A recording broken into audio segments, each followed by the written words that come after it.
देखिए, किसी भी लोकतंत्र की असली जान तो उसके चुनावी इलाकों, उसके निर्वाचन क्षेत्रों में ही बसती है। और अगर हमें शासन को वाकई में लोगों के लिए, लोगों का बनाना है, तो हमें डेटा और जमीनी हकीकत, इन दोनों को एक साथ रखकर समझना होगा। आज हम गोमिया विधानसभा क्षेत्र को गहराई से देखेंगे और ये समझने की कोशिश करेंगे कि वहां के लोगों का जनादेश असल में क्या कह रहा है और आगे का रास्ता क्या हो सकता है। तो हमारी कहानी शुरू होती है झारखंड से। एक ऐसा प्रदेश जो कुदरती संसाधनों से तो मालामाल है, लेकिन जिसकी पहचान और राजनीति, उसकी जड़ें बहुत गहरी और काफी उलझी हुई हैं। गोमिया के चुनावी मैदान को समझने से पहले इस प्रदेश की मिट्टी और इसके मिजाज को समझना बहुत जरूरी है। गोमिया की अर्थव्यवस्था, उसकी नसों में कोयला दौड़ता है। यहाँ की खदानें सिर्फ कोई इंडस्ट्री नहीं है, बल्कि ये लाखों लोगों की रोजी रोटी हैं। उन खदानों का शोर, कोयले की वो धूल और उसके साथ जुड़ी उम्मीदें और खतरे, ये सब यहाँ की रोजमर्रा की जिंदगी का एक अटूट हिस्सा हैं। और जहाँ कोयला है, वहीं जंगल भी है। लेकिन ये सिर्फ पेड़ पौधों का इलाका नहीं है। आदिवासी समुदाय के लिए तो ये उनकी पहचान है, उनकी संस्कृति, उनके होने का मतलब है। जमीन से उनका रिश्ता सिर्फ पेट भरने का नहीं, बल्कि एक रूहानी जुड़ाव है। और हाँ, इसी जुड़ाव को लेकर अक्सर विकास और परंपरा के बीच एक तनाव भी हमें देखने को मिलता है। इस पूरी तस्वीर में तीसरा और शायद सबसे अहम किरदार वो है यहाँ का श्रमिक। खदानों में काम करने वाला मजदूर हो या फिर कारखानों और खेतों में पसीना बहाने वाला इंसान, उनके अधिकार, उनकी सुरक्षा और उनके सम्मान की लड़ाई, यही तो यहाँ की राजनीति की दिशा तय करती है। यहाँ की यूनियनें सिर्फ संगठन नहीं, वो एक बहुत शक्तिशाली राजनीतिक आवाज हैं। और आखिर में ये तीनों धागे, कोयला, जंगल और श्रम, ये सब आकर पहचान की एक डोर में बंध जाते हैं। आदिवासी अस्मिता, जाति के समीकरण और क्षेत्रीय भावनाएं। गोमिया का हर चुनाव इन्हीं पहचानों के बेहद जटिल ताने बाने पर लड़ा भी जाता है और जीता भी जाता है। तो चलिए अब सीधे गोमिया की बात करते हैं। ये सीट झारखंड की जो बड़ी राजनीतिक कहानी है, उसका एक छोटा सा लेकिन बहुत ही जरूरी हिस्सा है। इसे एक स्विंग सीट भी कहते हैं। मतलब यहाँ का जनादेश किसी भी तरफ झुक सकता है, जो इसे राजनीतिक तौर पे बहुत ही दिलचस्प बना देता है। अच्छा, जमीन की नब्ज को महसूस करने के बाद अब जरा उन सख्त आंकड़ों पर नजर डालते हैं जो 2024 के चुनावी नतीजों की कहानी बताते हैं। क्योंकि देखिए, राजनीति में भावनाएं जितनी जरूरी है, उतने ही जरूरी है फैक्ट्स और आंकड़े। सबसे पहले ये आंकड़ा देखिए, 71.90%।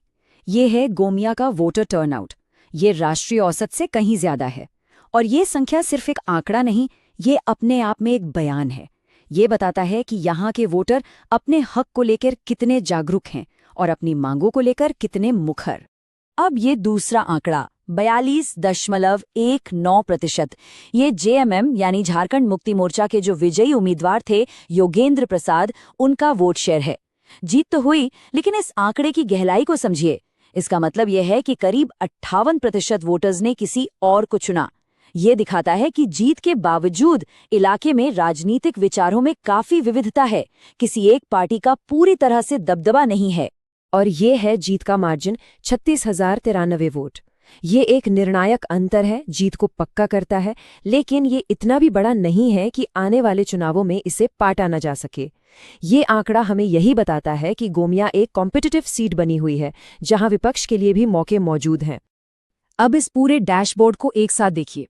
यहाँ कुल मतदाता, टर्नआउट, जेएमएम गठबंधन और बीजेपी की सहयोगी पार्टी एजेएसयू के बीच वोटों का बंटवारा सब साफ दिखता है।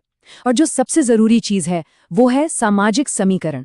ओबीसी लगभग 12%, एससी लगभग 12% और करीब 20% एसटी मतदाता। किसी भी चुनावी रणनीति की जो नींव होती है, वो इन्हीं सामाजिक और राजनैतिक समीकरणों की गहरी समझ पर टिकी होती है। तो अब समय है इन आंकड़ों के पीछे के क्यों को समझने का। इसके लिए हमें गोमिया के चुनावी इतिहास के पैटर्न और उन राजनीतिक ताकतों को देखना होगा जो सतह के नीचे काम कर रही हैं। ये टाइमलाइन गोमिया के स्विंग नेचर को बिल्कुल साफ दिखाती है। जरा देखिए कैसे वोटिंग परसेंटेज 2005 में 57% से लगातार बढ़कर 2024 में लगभग 72% हो गया। और पार्टियों की किस्मत भी कैसे बदली है। 2014 में जेएमएम की बड़ी जीत, फिर 2019 में सत्ता विरोधी लहर में एजेएसयू की वापसी और फिर 2024 में जेएमएम का दोबारा उभरना। ये साफ दिखाता है कि यहाँ के वोटर किसी एक पार्टी से बंधे हुए नहीं हैं, वो परफॉर्मेंस के आधार पर अपना फैसला बदलते हैं।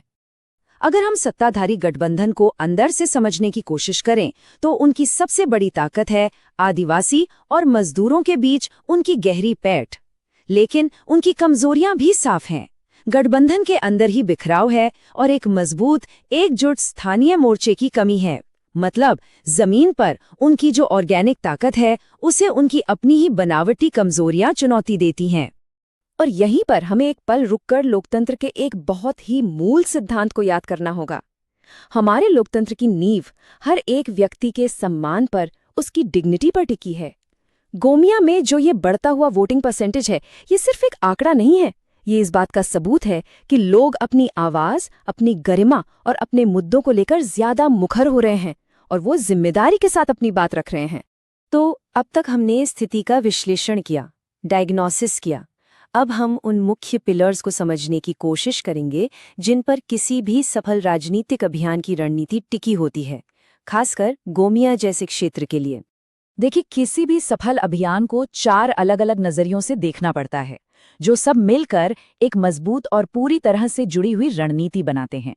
ये सिर्फ चुनाव जीतने का कोई फॉर्मूला नहीं है, बल्कि ये लोगों से जुड़ने और उनका भरोसा हासिल करने का एक पूरा ढांचा है। तो ये 4 स्तंभ हैं। पहला, चुनावी रणनीति, यानी बूथ लेवल पर वोटों को कैसे मैनेज करना है। दूसरा, नैरेटिव या कहानी की रणनीति, मतलब आप अपना संदेश जनता तक कैसे पहुंचाएंगे। तीसरा, संगठनात्मक रणनीति, यानी जमीन पर आपके कार्यकर्ताओं का ढांचा कैसे काम करेगा। और चौथा, संसाधन रणनीति, यानी इन सब कामों के लिए जो जरूरी साधन है वो कैसे जुटाए जाएंगे। अब चलिए देखते हैं कि ये जो स्ट्रेटेजिक फ्रेमवर्क है, ये गोमिया के वोटर्स की असल समस्याओं और उनकी उम्मीदों से कैसे जुड़ता है। क्योंकि किसी भी विश्लेषण का असली मकसद तो लोगों की शिकायतों को एक्शन में बदलना ही है।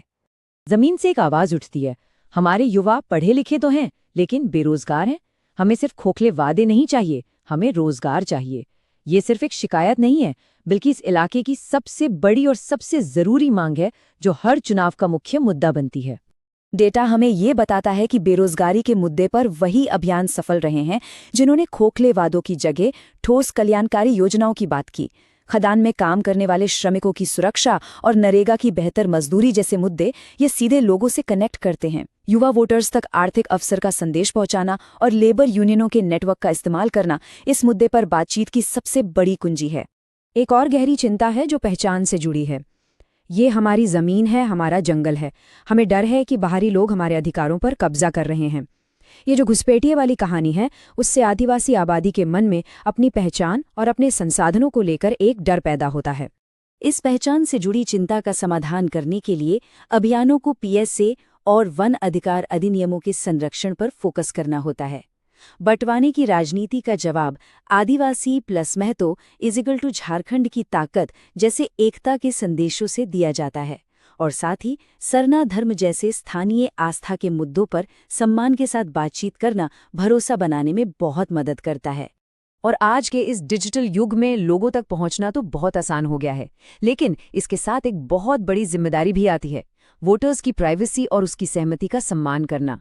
भारत के डीपीडीपी यानी digital personal data protection act के तहत सिर्फ एक कानूनी जरूरत नहीं, बल्कि ये राजनीतिक सम्मान का एक बहुत ही बुनियादी संकेत है।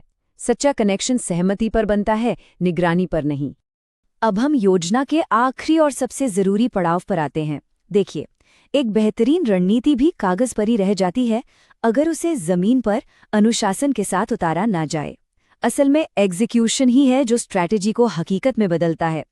एक सफल अभियान का खाका अक्सर चुनाव से 90 दिन पहले ही तैयार हो जाता है। D90 पर एक सुनवाई यात्रा से लोगों के मुद्दे समझे जाते हैं। D60 पर घर घर जाकर मिलना और सोशल मीडिया तेज होता है। D30 पर बड़ी रैलियों से माहौल बनाया जाता है। और आखिरी 15 दिनों में वोटर कन्फर्मेशन से लेकर वोटिंग के दिन हर वोटर को बूथ तक पहुंचाने की माइक्रो प्लानिंग की जाती है।